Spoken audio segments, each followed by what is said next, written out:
सबको जय यीशु की। प्रभु यीशु क्रिस्त में प्यारे भाइयों बहनों, नवजीवन का संदेश इस शीर्षक के अंतर्गत प्रतिदिन का ईश्वर का जीवंत वचनों को सुनने के लिए, समझने के लिए, उन वचनों के अनुसार जीवन बिताने की शक्ति, सामर्थ्य, कृपा, अनुग्रह मांगते हुए एक सुंदर आदर्श क्रिस्तीय जीवन बिताने की विशेष कृपा मांगने के लिए मैं आप सभी लोगों का हार्दिक स्वागत करता हूं। आज मई महीने की 5 तारीख है, सोमवार का दिन है और आज के दिन में मनन चिंतन करने के लिए हम सबों को विषय दिया है, जो कि आज का पहला पाठ प्रेरित चरित्र अध्याय 6 पद संख्या 8 से 15 का प्रसंग है। इस प्रसंग में हम लोग मुख्य रूप से देखते हैं स्तेफनुस नामक व्यक्ति बड़े बुलंद इरादों से, पवित्र आत्मा से संचालित होकर प्रभु यीशु मसीह का संदेश को बड़े जोश और उल्लास के साथ, आनंद के साथ जब लोगों के साथ साझा कर रहा था। बहुत सारे लोगों को ये बात अच्छी नहीं लगी कि संत स्तेफनुस बड़े प्रज्ञा के शब्दों का इस्तेमाल करते लोगों को समझा रहे थे और लोग प्रभु यीशु को मानने लगे, जानने लगे, यीशु का अनुसरण करने के लिए आगे बढ़ रहे थे। इसलिए प्रभु यीशु से संबंधित, यानी कि उसके प्रभु यीशु के विरोधी लोग सतर्क हो जाते हैं, सावधान हो जाते हैं और स्तेफनुस के विरुद्ध षड्यंत्र रचते हैं, गलत झूठे आरोप उन पर लगाते हैं ताकि वो इस प्रकार के कार्यकलाप उनको बंद कर दें और हर प्रकार की कोशिश प्रयास करते हैं संत स्तेफनुस को इस काम से रोकने के लिए। लेकिन संत स्तेफनुस एक धर्मी व्यक्ति था, उसे फंसाने के लिए चाहे लोगों ने कितना भी कोशिश क्यों ना किया हो, वे लोग इस बात से कामयाब नहीं हुए, क्योंकि सच्चाई कभी छुपाई नहीं जा सकती, सच्चाई कभी भी दबा के नहीं रख सकते। और स्तेफनुस ने जो सच्चाई है उसको लोगों के सामने रखा और बहुत सारे लोगों ने उस सच्चाई को अपनाया, स्वीकार किया, यानी कि प्रभु मसीह का संदेश को स्वीकार करते हुए प्रभु यीशु में विश्वास करना पसंद किया और विश्वास करते हुए आगे बढ़े। और आज के सुसमाचार में हम देखते हैं, जो कि संत योहन का सुसमाचार अध्याय 6 पद संख्या 22 से 29 का प्रसंग है।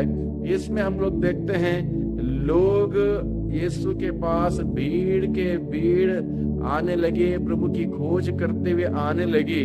और इसके पीछे का मकसद ये था, लोगों के पास बहुत सारी जरूरतें थी, बहुत सारी आवश्यकताएं थी, बहुत सारे उनकी आशाएं, अभिलाषाएं, मनोकामनाएं थी और लोगों को पता था कि प्रभु यीशु के पास जाने से उनके सारे सवालों का उत्तर मिल जाएंगे, सारे समस्या का समाधान मिल जाएंगे और उनके सारे अरमान पूरे हो जाएंगे।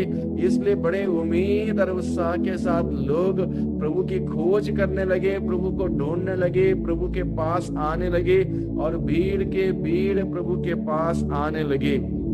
और आज के सुसमाचार के द्वारा प्रभु सभी लोगों को संदेश देते हैं। प्रभु कहते हैं, नश्वर भोजन के लिए नहीं बल्कि उस भोजन के लिए परिश्रम करो जो अनंत जीवन तक बना रहता है।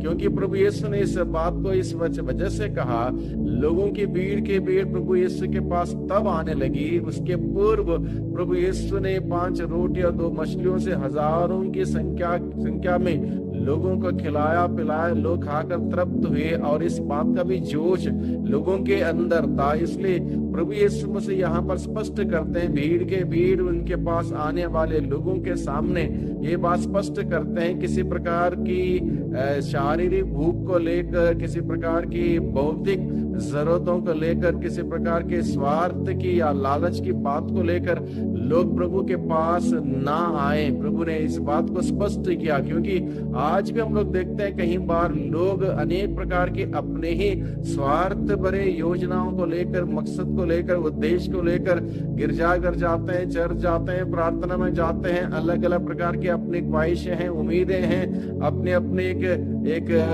अरमान है, उनको लेकर लोग प्रभु के पास आते हैं। नहीं, प्रभु यीशु मसीह इस बात को स्पष्ट करते हैं। प्रभु के पास आने का तात्पर्य और लक्ष्य स्पष्ट होना चाहिए, शुद्ध होना चाहिए, परिशुद्ध होना चाहिए, पवित्र होना चाहिए। क्या होना चाहिए? प्रभु कहता है ये नश्वर भोजन के लिए नहीं, बस उस भोजन के लिए परिश्रम करो जो अनंत जीवन तक बना रहता है, यानी कि जो हमें अनंत जीवन दे सकता है, अनंत जीवन तक ले जा सकता है, अनंत जीवन जीने लायक जीवन बिताने के लिए इस धरती पर हमारी मदद कर सकता है। ऐसे कार्यकलाप हमें करने की आवश्यकता है। इसलिए प्रभु का वचन हम सबों को सिखाता है हम उस अनंत जीवन तक अपने ध्यान केंद्रित करते हुए उसके अनुरूप जीवन बिताने का प्रयास करें। अगर ऐसा करेंगे, निश्चित रूप से हमारी इस धरती के जीवन के बाद स्वर्गीय सुख, अनंत जीवन हम सबों को मिलेगा। ऐसे अनंत जीवन प्राप्त करने के उद्देश्य से इस धरती पर हमें जीवन बिताने के लिए, उसके लिए कार्य करने के लिए, मेहनत करने के लिए प्रभु अपने वचनों के द्वारा हम सबों को बुलाता है। और आखिर में, आज के सुसमाचार का आखिर में प्रभु यीशु मसीह कहता है, ईश्वर की इच्छा यह है कि उसने जिसे भेजा है उसमें विश्वास करें। यानी कि अनंत जीवन प्राप्त करना हो, उसके लिए अनंत जीवन तक ले चलने वाला स्वयं प्रभु यीशु मसीह है। यीशु के सिवा दूसरा कोई नहीं है जो मानव जाति को मुक्ति दिला सकता है। सिर्फ और सिर्फ आकाश के नीचे, धरती के ऊपर एकमात्र नाम मानव जाति को दिया गया है जिसके द्वारा मुक्ति मिल सकती है, वो है प्रभु यीशु मसीह। इसलिए ईश्वर की इच्छा यह है कि हर कोई व्यक्ति उसके भेजे हुए, उसके परम पावन पुत्र यीशु मसीह में विश्वास करें। जो प्रभु यीशु मसीह में विश्वास करता है वो ईश्वर की इच्छा पूरी करता है। ईश्वर की इच्छा यह है कि उसने जिसे भेजा है उसमें विश्वास करे। प्रभु यीशु मसीह में विश्वास करने का तात्पर्य यह भी है, पाप को त्यागते हुए, बुराई को त्यागते हुए, हर प्रकार के अंधकार के कार्यों को त्यागते हुए पवित्र जीवन बिताना, प्रभु के सच्चाई के, प्रेम के, ईमानदारी के, न्याय के, शांति के, क्षमा के मार्ग पर आना, उस मार्ग पर चलना और ऐसा जीवन, पवित्र जीवन जीना, यह है विश्वास करने का तात्पर्य। इसलिए प्रभु ईश्वर चाहता है कि उसके भेजे भी उसके परम पावन पुत्र प्रभु यीशु मसीह में विश्वास करें। जो प्रभु यीशु मसीह में विश्वास करता है उसे अनंत जीवन प्राप्त है। यही संदेश आज के दिन में प्रभु हम सबों को देता है कि हम ईश्वर की इच्छा पूरा करें, यानी कि प्रभु यीशु मसीह में विश्वास करें, विश्वास का जीवन जिए। जो यीशु मसीह में विश्वास करता है उसका जीवन पवित्र होगा, सुंदर होगा, अच्छा होगा, नेक होगा, आदर्श होगा।